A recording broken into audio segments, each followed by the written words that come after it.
xibaar yu wér te wóor ca tàng ba abonnez-vous pour ngeen di mën di jot suñuy vidéo. dal leen ak jàmm seen bi di Buzz 221 HD kii di Ababacar Mboup di kenn ci membre fondateur ànd sàmm jikko yi yëkkati na ay kàddu daal di koy jëmale ci abrogation partielle loi d'amnistie bi nga xam ne waa parti bi di Pastef namm nañ ko amal biir assemblée nationale. si li ni mel kii di Ababacar Mboup ne lu leer ba am moom mooy que ne abrogation ñeel loi d'amnistie bi te muy loi interprétatif jëmale ko ci loi d'amnistie bi ne baaxul tey baaxul suba te nguur gi war nañoo dellu ginnaaw si luñ ko bëgg a daal di adopté ci biir assemblée nationale.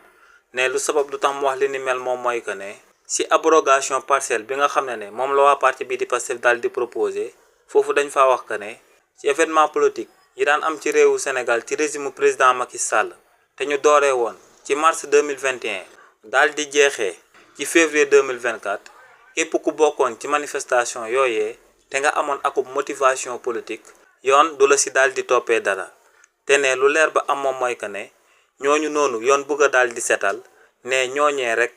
ñoo doon amal ñaawteef yu gënoon a mag ci événement politique yi daan am ci réewu Sénégal ndax ne ñooñee ñoom ñoo doon boom sénégalais yi te ne kàddu yoom yëkkati lu koy firndeel moom mooy que ne ñu doon rey nit ñi duñ leen lu ay nervi yi nga xam ne dañ leen a recruter woon te ne ñu leen recruter woon duñ leen lu ay autorité politique donc ne kon abrogation partielle ci loi d'amnistie bi dina daal di aar autorité yooyee nga xam ne ñoom ñoo doon recruter nervi yi ndax ñooñee motivation politique lañ am waaye tamit dina daal di aar nervi yi ndax ñooñee ay motivation politique lañ daal di am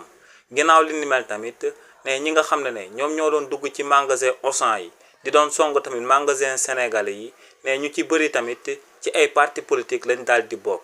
donc ne tamit kon abrogation partielle ci loi d'amnistie bi dina daal di aar ñi nga xam ne ñoom ñoo doon yàq ak tojotee magasin wu sénégalais yi ak Auchan yu fi nekkoon kii di Ababacar Mboup daal di wéyal ne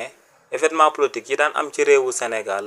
ñenn rek ñoom ñoo ci doon dem te amuñ benn motivation politique te moom mooy suñuy takk der ne ñooñee benn motivation lañ amoon ba ñuy dem ci événement politique yi daan am ginnaaw ba fi régime président Macky Sall nekkee woon te moom mooy que ne dañoo jugoon pour maintenir l'ordre donc ne abrogation partielle bu loi d'amnistie bi daa na ma jël policiers yi nga xam ne leen taxoon a jug moom mooy maintenir l'ordre ñu daal di leen di exposer yóbbu leen ci tribunal yi ba noppi daal di leen di juger ba noppi daal di bàyyi commanditaires yi nga xam ne ay acteurs politiques lañ waaye tamit daal di bàyyi ñi nga xam ne ñoom ñoo nekkoon ci terrain bi te nekkoon ay partisans politiques ñooñee ñëpp ñu daal di libre kenn du leen laal ne li ni mel la abrogation partielle bu loi d'amnistie bi na ma daal di amal ci réewu Sénégal te ne loolee du lenn lu dul akub ngandam injustice. xibaar yu wér te wóor ca tàng ba abonnez-vous pour ngeen di mën di jot suñuy vidéo.